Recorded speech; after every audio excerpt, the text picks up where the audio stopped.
zakat dan pajak beda tipis katanya.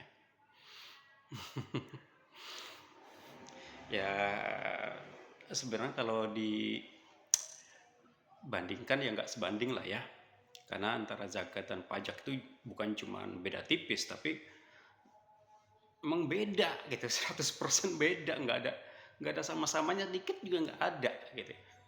Gini, pertama, zakat itu hanya diwajibkan kepada orang-orang Islam, hanya diwajibkan kepada orang-orang Muslim, kepada orang-orang yang beriman. Tapi pajak itu diwajibkan kepada semua orang, nggak peduli dia kaya, nggak peduli dia miskin, nggak peduli dia orang Islam, nggak peduli dia orang kafir, semuanya kena pajak. Oke, satu. Kedua, sahabat semua, zakat itu hanya dibebankan kepada mereka yang hartanya sudah mencapai nisabnya. Tetapi pajak, mau dia mencapai nisab ke, mau dia nggak nyampe nisab ke, pokoknya tarik itu pajak. Ya. Mau dia miskin, mau dia kaya, pajak tarik. Tapi kalau zakat, nggak. Oke. Ketiga, zakat itu diperuntukkan hanya untuk 8 asnaf atau 8 golongan. Ya, di antaranya itu orang fakir miskin, orang musafir, orang gharimin, atau orang yang memiliki hutang. Ya, mungkin bisa dilihat sendiri ya kepada siapa zakat itu diperuntukkan.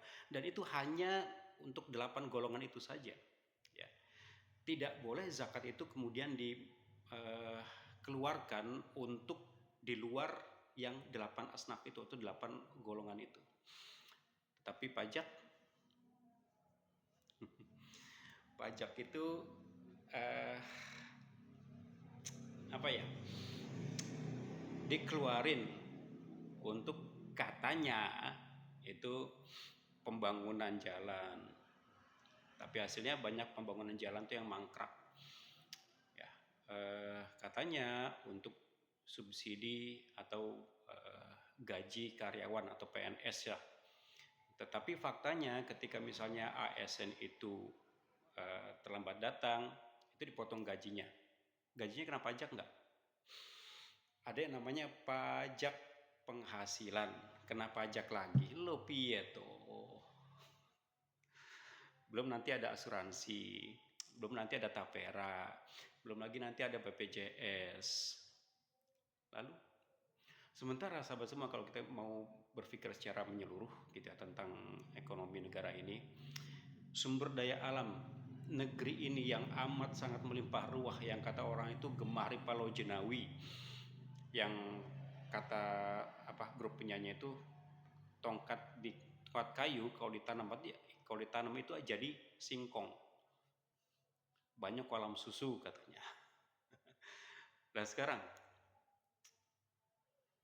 mana sumber daya alam kita itu luar biasa, tetapi faktanya kekayaan alam yang luar biasa itu hanya dinikmati oleh segelintir orang, tidak kepada seluruh rakyat.